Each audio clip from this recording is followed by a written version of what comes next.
아멘. 오늘 말씀의 제목을 우리 한번 잠시 상고해 보겠습니다. 한번 따라합시다. 사랑으로 변화시키시는 하나님. 아멘. 하나님은 우리의 삶을 변화시키시기를 원합니다.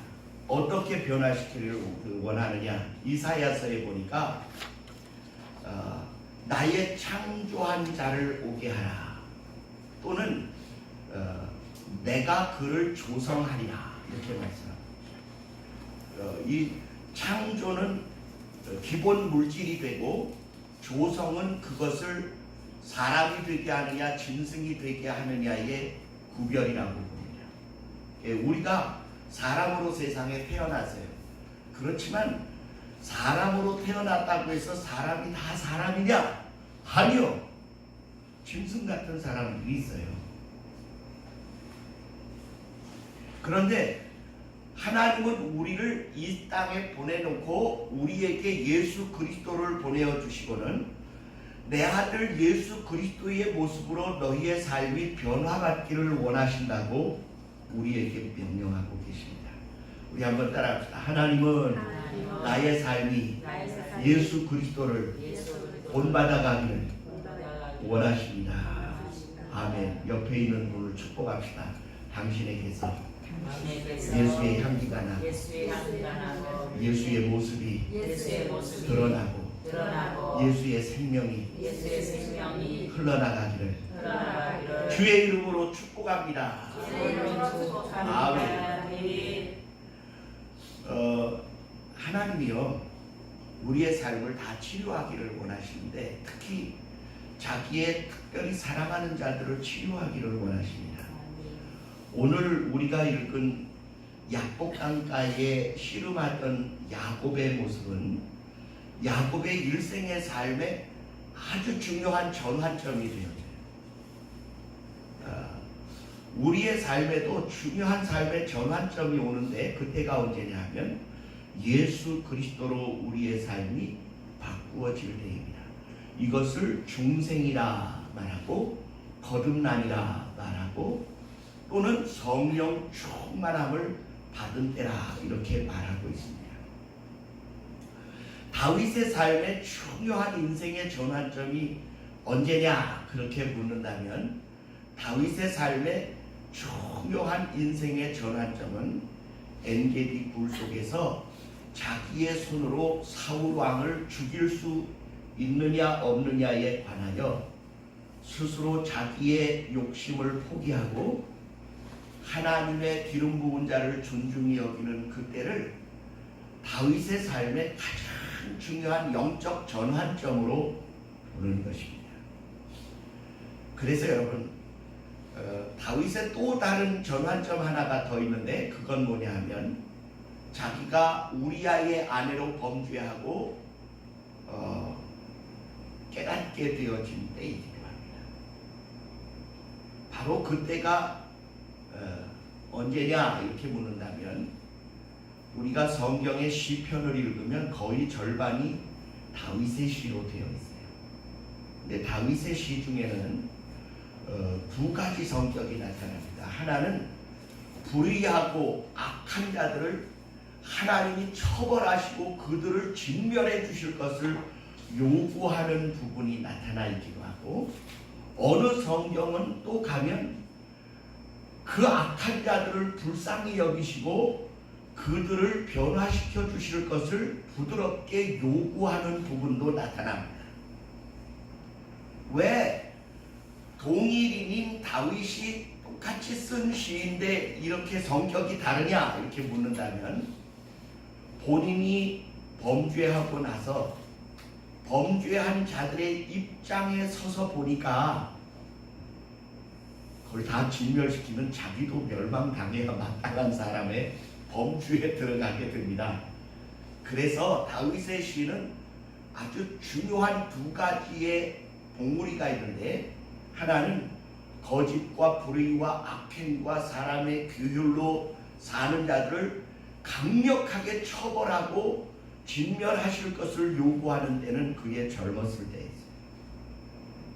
그리고 이후에 사악한 범죄를 한 사람들까지라도 불쌍히 여겨달라고 요청하는 부드러운 그 시편은 자기가 범죄하고 난 이후에 죄인들을 불쌍히 여겨주실 것을 요구하는 다윗의 시로 나뉘어집니다.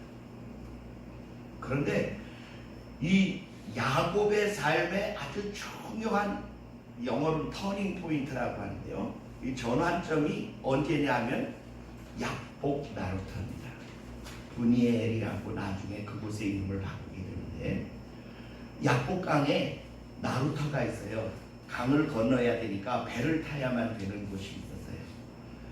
그가 외삼촌 라반의 집에 20년 동안 있다가 이제 고향으로 돌아가는 길이 되어져서 약복 나루터에서 무슨 소식을 듣느냐 하면 자기 형 에서가 400인을 거느리고 자기를 향하여 마주 오고 있다는 전언을 듣게 됩니다.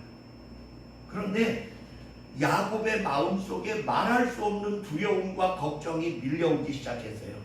왜냐하면 형의 장자권을 속여서 뺏고 도적질한 그 죄로 인하여 형이 자기를 죽이기로 작정했던 때가 있었기 때문이었습니다.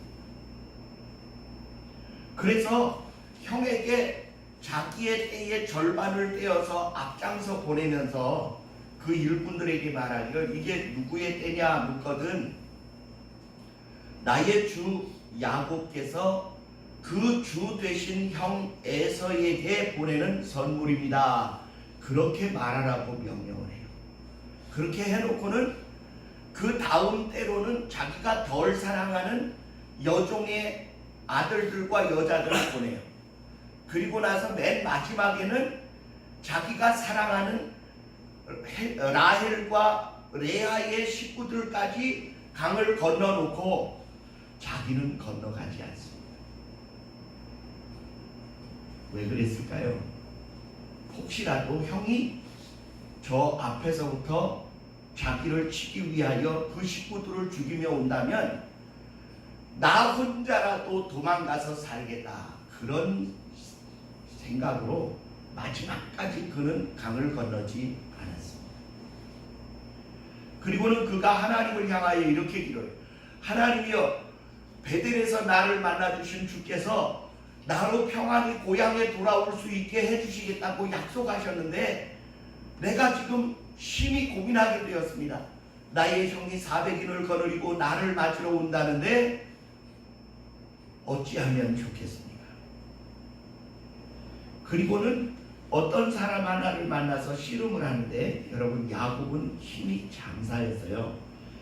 이렇게 우물 위에 커다란 돌을 올려놓고 여러 목자가 들어서 옮겨야 물을 먹이는데 혼자서 그 돌을 들어 옮길 만큼 어마어마한 괴력의 소유자였습니다. 그런데 그가 씨름을 하는데 이 상대방도 예삿 사람이 아니었어요. 밤새도록 씨름을 하는데 그 사람이 야곱을 힘으로 도저히 더 이상 이길 수 없다는 사실을 알고 그의 환도뼈를 칩니다. 환도뼈가 엉덩이 뼈잖아요. 엉덩이 뼈가 위골됐다는 말은 이렇게 엉덩이 뼈 위에 허리 척추가 이렇게 연결되어 있어요. 이게 엉덩이 뼈가 위골되면 사람의 힘이 허리에서 나온다고 합니다. 그러면 힘을 쓸 수가 없어요. 그런데도 야곱은 그 사람을 붙들고 놔주지 않았어요.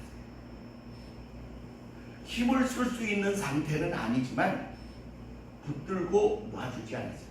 놔라, 나 가야 될 때가 됐다. 날이 세려한다. 나로 가게 하라. 그러니까 당신이 나를 축복하지 아니하면 가게 할 수 없나이다. 이때부터는 힘으로 그를 제압한 것이 아닙니다. 우리 한번 따라합니다. 환도가 위골된 순간 야곱은 자기의 의지와 자기의 지혜와 자기의 수단과 자기의 방법들이 다 무너졌다. 다 무너지고 딱 하나 남은 게 있는데 그게 뭐냐면 애원하고 애걸복걸하며 매어다니는 거예요. 여러분, 이 이야기는 이 힘있고 용의 주도하고 철두철미한 야곱의 인생에 있어서 그렇게 비참한 순간이 있을 수 없었어요.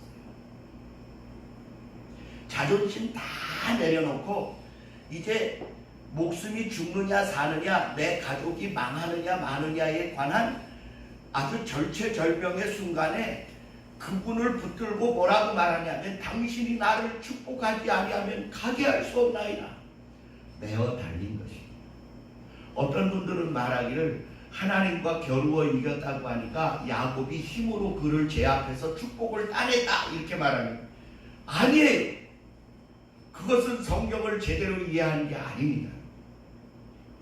그것은 그의 인생에 그처럼 자존심 다 내려놓고 하나님의 절대적인 도우심과 자기에게 향하신 은혜를 힘입지 않고는 이제 자기의 수단과 방법으로는 더 이상 살아갈 수 없는 존재라는 사실을 낱낱이 땅바닥에 내려놓게 됩니다. 그러자 그가 말합니다. 내 이름이 무엇이냐? 사기꾼입니다. 야곱입니다. 그랬더니 이후로는 내 이름을 야곱이라 하지 말고 이스라엘이라 하라. 하나님과 겨루어 이겼다는 이름으로 내 이름을 바꾸라. 여기에 겨루었다는 말은 싸웠다는 말 아닙니다. 태권도를 배우고 승단 심사를 할 때 겨루기를 해요. 그거 진짜 싸움인가요? 아니면 기술의 정도를 알아보기 위함인가요? 예, 그 싸우는 거 아니에요. 한번 따라 하십시다. 싸우는 것과 겨루기는 다르다. 예. 훈련과 전쟁은 다릅니다. 그러니까 여기에서 나타난 이 하나님과 겨루어 이겼다는 말은 하나님이 너에게 져주셨다라는 뜻이 됩니다. 이 무슨 뜻이냐? 하나님은 그를 나머지 환도마저 위골시킬 수도 있고, 그를 죽여버릴 수도 있고, 그를 뿌리칠 수도 있지만 자기의 전 인격을 다 내려놓고 전적인 당신의 도움이 필요합니다 라고 메어달린 그 모습을 하나님과 겨루어 이겼다라고 말씀한 것입니다. 여러분, 이 부분은 우리의 신앙의 귀중한 교훈이 돼요. 우리는 예수님 안 믿고도 그냥 직장 다니고 돈 벌고 친구 관계하고 친척 관계하고 그리고 살아가도 그냥 일생 살아갈 수 있어요. 내 자존심 지키고 내 하고 싶은 거 하고 내 잘난 거 자랑하면서 얼마든지 살아갈 수 있습니다. 그런데 주님은 우리에게 그렇게 살기를 원치 않으세요. 하나님은 우리가 어떻게 살기를 원하시느냐 하면 우리의 삶에 거품을 걷어내고 찌꺼기를 제거하고 순전히 그분 앞에 그의 도우심과 그의 뜻하심에 합당한 삶을 살아가는 삶의 모습으로 우리의 삶이 변화되기를 원하십니다. 그냥저냥 일생을 그냥 막 밀어대고 살아가지 마세요. 그 하나님 기뻐하시는 삶이 아닙니다. 먼저도 제가 이야기했듯이 베델에서 하나님을 향하여 나로 평안이 돌아오게 할 때까지 먹을 것과 입을 것을 주시고 나의 평안과 안전을 지켜주시면 내가 어떻게 하겠나이다 라는 말이나 또는 그 이후에라도 하나님이 점있고 얼룩지고 어룽진 양들을 그에게 값으로 주시겠다는 꿈과 환상을 보여준 사건에 대하여 그대로 믿는 게 아니라 자기가 버드나무, 단풍나무, 신풍나무 가지들을 잘라다가 껍질을 벗겨서 발을 엮어다가 튼실한 양이 새끼를 가지고 물을 마시러 나올 때 그 앞에 쳐두게 된 사건 같은 것들은 하나님의 전적인 은혜와 긍휼과 자비와 축복을 사모하는 게 아니라 인간의 얍삽한 수단과 수법과 별로 자랑할 것 없는 삶의 모습을 그대로 보여주고 있습니다.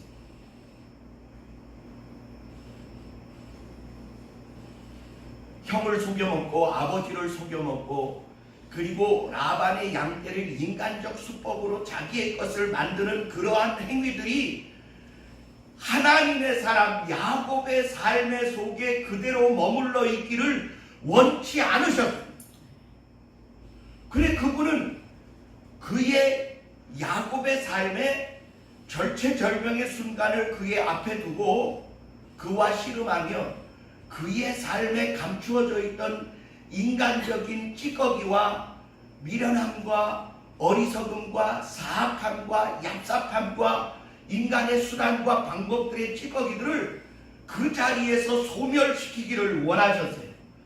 그가 계속해서 힘을 쓰고 자기의 고집과 의지를 밀고 나간다면 하나님의 영광을 드러내는 게 아니라 주의 영광을 깎아내는 존재가 될지언정 주님이 기뻐하는 사람이 되는 것은 아니기 때문이었습니다. 그래 주님이 야곱에 의지하는 힘을 제거하셨어요. 환도를 쳐버리셨어요. 이제 야곱은 더 이상 예전에 힘있던 야곱이 아닙니다. 자기의 의지와 수단과 방법을 밀고 나가며 사는 사람이 아니게 되었어요. 인간적인 모든 수단과 방법들을 제거하고 이제는 전적으로 하나님을 의지하고 그분의 선하신 뜻에 합당한 삶을 살며 그분이 원하시는 거룩한 삶의 열매를 맺어가는 존재로 그를 변화시키기를 원하신 줄 믿습니다. 아멘. 이것은 조목사의 성경 해석만이 아니고요. 많은 분들의 깨달은 분들이 하나님의 사람들의 삶에 하나님은 반드시 그러한 어떤 삶의 전환점이나 변화가 있기를 원하시는 순간이 있었다는 사실을 제가 여러분에게 오늘 다시 한번 이야기하는 것입니다. 여러분 특별한 재주가 있으십니까? 아니면 머리가 영특하십니까? 아니면 남이 가지지 못한 재능이나 탤런트를 가지고 있습니까? 그렇다면 여러분 앞으로는 그걸 의지하지 마시고요. 성령에 의지하여 쓰임받는 삶이 되시기를 예수님의 이름으로 축원합니다.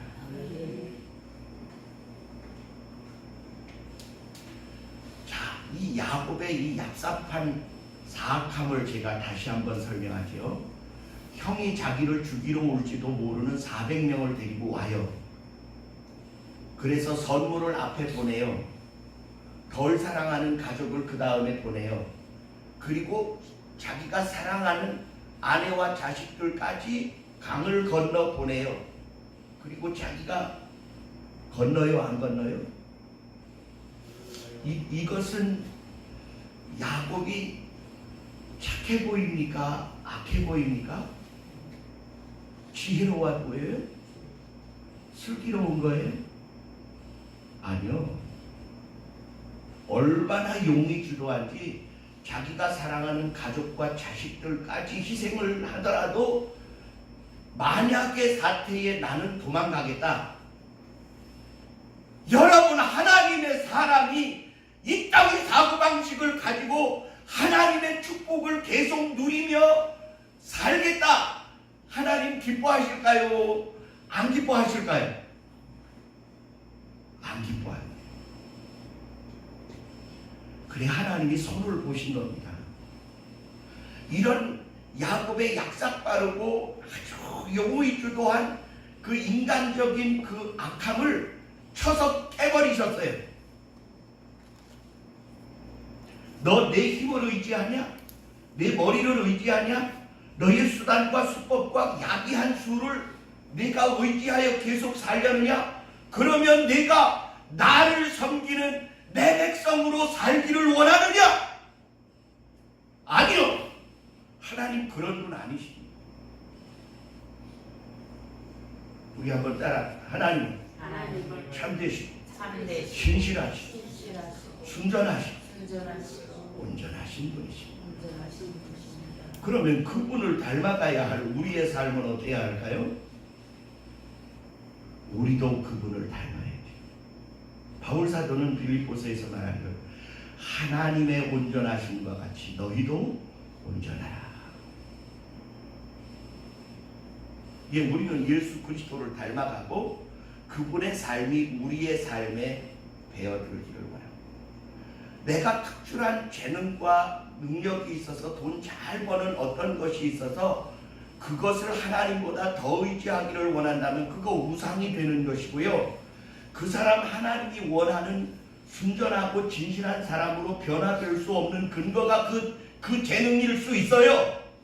그게 재산일 수가 있고 학식일 수가 있고 명예일 수가 있고 권력일 수가 있고 이 세상의 쾌락과 재미와 향락과 방탕일 수 있어요. 하나님은 그런 사람을 원하지 않습니다.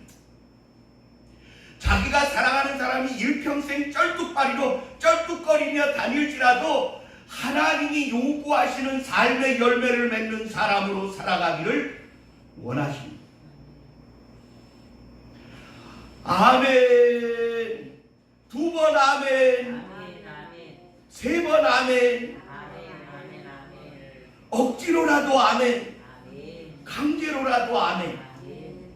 진실함으로 아멘 한 번 더 하세요. 아멘.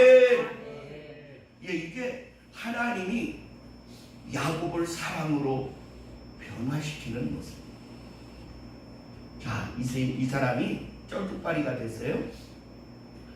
그리고 이름은 하나님과 겨루어 이겼다는 이름을 얻었어요. 그랬는데 그 다음날 아침에 해가 뜨자 자기가 약복 나루를 건너서 자기가 앞서 보낸 첫 번째 때와 두 번째, 세 번째 때보다 맨 앞에 가서 에서를 만납니다. 변화됐어요? 안 변화됐어요? 어떻게 변화됐어요? 야비하고 용을 기도하고 얍삽했던 야곱이 하나님과 겨루어 이긴 신앙의 승리의 담대함을 가지고 목숨 걸고 자기가 죽을지도 모르지만 모든 때보다 앞서 가서 형을 만납니다. 아멘. 변화됐어요? 안 됐어요? 여러분은 여러분의 친구나 여러분의 남편이나 여러분의 아내가 약복 나루를 건너지 않던 야곱 같기를 원하세요?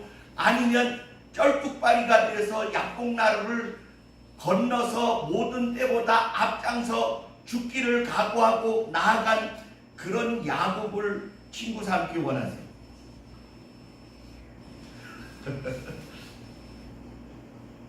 야곱이 변화되지 않은 상태로 만약 여러분의 삶에 오빠나 동생이나 아버지나 아들이나 딸이 있다면 한번 따라합시다. 진저리 치게.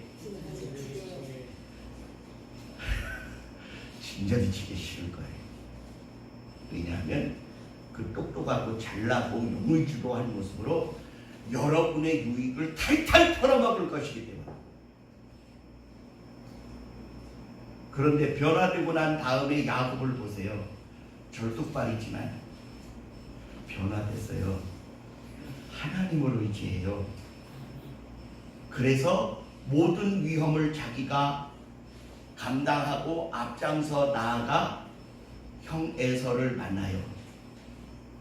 이런 사람이 여러분의 가정에 있고 삶에 만나 있으면 여러분은 그 사람으로부터 한없는 은혜와 사랑을 공급받게 됩니다. 저는 여러분의 삶이 야곱이 되지 말고 이스라엘이 되어지기를 주의 이름으로 축원합니다. 오늘 이 말씀을 잘 깨달았는지 모르겠어요. 자, 갈라디아서로 가니까 이렇게 말씀하고 있어요. 성경을 한번 볼까요? 내가 이르노니 너희는 성령을 조차 행하라. 그리하면 육체의 욕심을 이루지 아니하랴. 한번 따라하세요. 야곱은 야곱은 육체의 욕심을 육체의 욕심을 이루려던 자였는데 성령의 도우심을 성령의 도우심을 의지하며 사는 자로 의지하며 사는 자로 변화되었다. 변화되었다. 아멘. 한번 따라합시다. 그 말씀이 그 말씀이 제 말씀입니다. 제 말씀입니다. 오늘 이 말씀이 우리 말씀 내 삶을 변화시키기를 원합니다. 내 삶을 변화시키기를 원합니다. 아멘. 아멘. 아멘. 아멘. 그러면 어떤지 아십니까? 야곱이 그 이전에 몸담고 살았던 고향집 전쟁터였어요. 라반의 집 20년 동안에 라반은요 야곱 때문에 마음 한 번 편하게 먹을 수가 없는 아주 불안하고 평안이 없는 삶이었어요. 야곱이 머무는 모든 곳마다 평안과 기쁨과 감사가 넘치는 게 아니라 의심과 두려움과 시기와 질투가 가득한 삶을 살았어요. 그런데 야곱 나루에서 환도뼈가 위골되어지며 자기의 의지가 깨어지고 하나님의 의지로 살기로 결심하는 순간 야곱이 이르는 곳마다 평화와 기쁨과 감사가 넘쳐나게 됩니다. 오늘 내 삶은 세상에 있는지 예수 안에 있는지 구별해야 합니다. 그래서 여기에 보니까 오직 성령으로 사는 사람은 성령의 열매를 맺는데 사랑과 희락과 오래 참음과 자비와 양선과 충성과 온유와 절제니 이 같은 것을 금지할 법이 없느니라. 한번 따라합시다. 이스라엘로 살면 이스라엘을 살면 세상이 감당할 수 없는 세상이 감당할 수 없는 승리의 삶을 살게 그 됩니다. 삶을 살게 됩니다. 하나님이 기뻐하시고 하나님이 기뻐하시고 그 삶에 성령의 열매가 맺어져서 그와 부딪히는 모든 사람들은 그와 부딪히는 모든 사람들 은혜를 입게 된다. 은혜를 아멘. 오늘 우리가 예수 만났더니 어떻게 됐어요? 우리의 삶에 놀라운 변화가 왔어. 첫째, 시간을 구별해. 삶을 바꿔. 생각이 바꿔지고 마음이 바꿔지고 행동이 바꿔져요. 그것은 성령의 역사하시고 예수 그리스도를 사랑하기 때문에 그 사랑이 우리를 이끌어가는 삶의 방편이 되는 것입니다. 그러나 만약에 성령을 따라 살지 않고 육체의 소욕을 따라 산다면 그 사람에게 삶에서는 악한 열매들이 맺어지게 될 것입니다. 이 한번 따라합시다. 야곱의 야곱 나루터가 야곱 나루터가 나의 삶에 나의 삶에 전환점이 되기를 원합니다. 전환점이 되기를 원합니다. 나의 옛사람이 나의 옛사람이 꺾어지고 성령으로 성령으로 예수 그리스도로 사는 예수 그리스도로 사는 새 삶으로 전환되어지기를 원합니다. 새 삶으로 전환되어지기를 원합니다. 아멘. 그래서 로마서 6장 1절로 6절은 말하기를 예수 그리스도가 우리를 대신하여 십자가에 죽으신 것은 내가 예수 그리스도를 믿을 때 그분과 함께 십자가에 못 박혀 장세가 지난 바 되어진 것이고 예수 그리스도께서 부활하신 것처럼 우리가 물에서 올라올 때 그리스도와 함께 연합하여 새 사람으로 산 것이 된다고 말씀하고 계십니다. 오늘 이 은혜가 여러분의 삶에 조용한 혁명이 되고 변화가 되고 하나님이 기뻐하시는 삶으로의 전환점이 되시기를 주의 이름으로 축원합니다. 사랑과 은혜가 충만하신 우리 주 아버지 하나님, 사랑으로 우리의 삶을 변화시키시고 바꾸시기를 원하시는 주님, 우리의 용의주도함과 우리 인간의 의지와 우리의 수단과 방법들이 하나님 앞에 온전히 꺾어지게 하셔서 사람을 지으시던 하나님의 지혜와 주의 전적인 은혜와 충만한 능력이 성령으로 우리 안에 임하게 하여 주옵소서. 예수 그리스도로 전환되어진 우리의 삶에 야곱이 더 이상 찌끼처럼 남아있지 않게 하시고 이스라엘 예수 그리스도의 마음을 기쁘시게 하는 하나님의 마음과 그 뜻을 영광스럽게 하기에 부족함이 없는 거룩한 삶으로 변화받게 하여 주옵소서. 나의 옛사람을 벗고 새사람을 입게 하시며 어둠의 일을 벗고 빛의 갑옷을 입게 하시고 예수 그리스도로 덧입으라 말씀하신 로마서 13장의 말씀이 오늘 우리의 삶이 되게 하여 주옵소서. 예수님 이름으로 감사하며 간절히 기도하옵나이다. 아멘.